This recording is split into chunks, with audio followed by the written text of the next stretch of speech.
సుబ్బారావు కథ పార్ట్ 1 చెప్పాను. ఇది కథ. ఇది పార్ట్ 2 చెప్పమని చాలామంది అడుగుతున్నారు. అందుకని ఈ పార్ట్ 2 చెప్తున్నాను. ఇది సమాజంలో జరిగే అంశాలు కల్పిత కథలు మాత్రమే నేను చెప్పేది. ఎవరిని ఉద్దేశించి కాదు. ప్రతి ఒక్క కుటుంబంలో ప్రతి ఒక్క సాట ఎక్కువ పంచతరగతి కుటుంబాలు ఎక్కువ జరుగుతుంది. వీటి గురించి అవగాహన కోసమే కథలు చెప్తున్నాను అనమాట. ఇది ఎవరిని ఉద్దేశించింది కాదు. కథలు చూడండి, మీకు నచ్చితే ఎపిసోడ్ కొనసాగిస్తాను అనమాట. సుబ్బారావు కథలు దీని పేరు. పాపం సుబ్బారావు బంధువులు వద్దనుకొని హ్యాపీగా సాఫీగా జీవితాన్ని సాగిస్తున్నాడు. చాలా రోజుల తర్వాత బంధువులతో కలవకపోతే ఎట్లా అని వాళ్ళ అమ్మగారు చెప్పిన మాటలు, సమాజంలో కొంతమంది చెప్పిన మాటల వల్ల మనసు చంపుకొని బంధువులతో కలవడానికి ప్రయత్నం చేశాడు. అయితే బంధువులు ఊరుకుంటారా? దొరికాడు. చాలా రోజులకి మనకు అవకాశం వచ్చింది, ఇంకో ఆట ఆడుకుందాం అనుకుంటారు అందరు.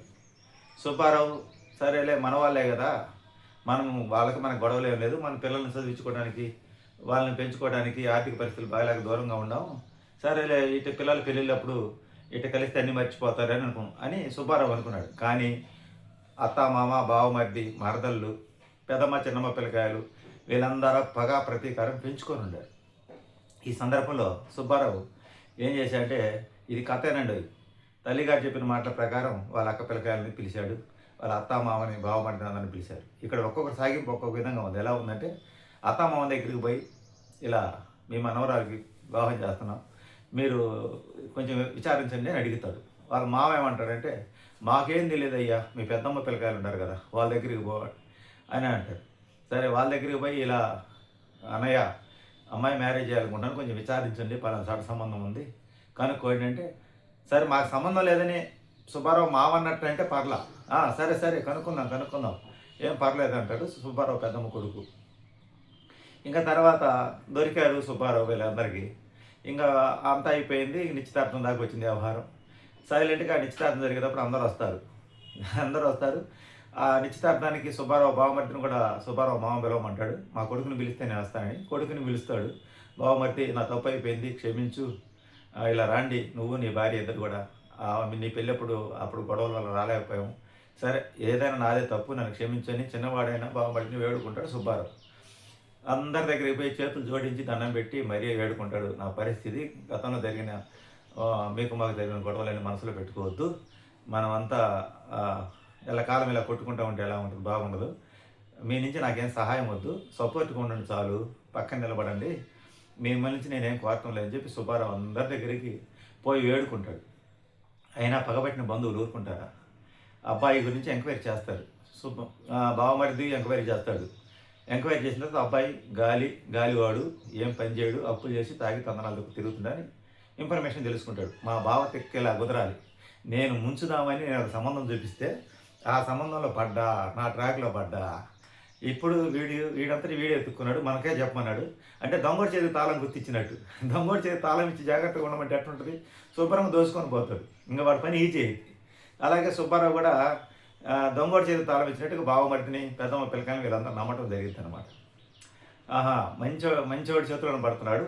ఇప్పుడు ఈ పెళ్ళి అయ్యేదాకా మనం వీడి గురించి ఇన్ఫర్మేషన్ బాగా చెప్పకూడదు, స్తబ్దతగా ఉండాలి. అంటే అనకూడదు, మాకు తెలుసు అని చెప్పకూడదు, తెలియదని చెప్పకూడదు, నాన్చుడు ధోరణి ఉంచితే వాడే నిర్ణయం తీసుకుంటాడు. తర్వాత మమ్మల్ని ఏమో గట్టిగా అడిగావని మనం చెప్పొచ్చని అనుకుంటారు. ఇంకా తర్వాత సుబ్బారావు వాళ్ళ పెద్దమ్మ కొడుకులు, సుబ్బారావు ఒక్కడే కొడుకు అయినందు వాళ్ళ పెద్దమ్మ కొడుకుని అన్నయ్య ఎంక్వైరీ చేయాలని అంటే, ఎంక్వైరీ చేసాం, అబ్బాయి అంతా మంచివాడే, ఇబ్బంది లేదు అని చెప్తాడు.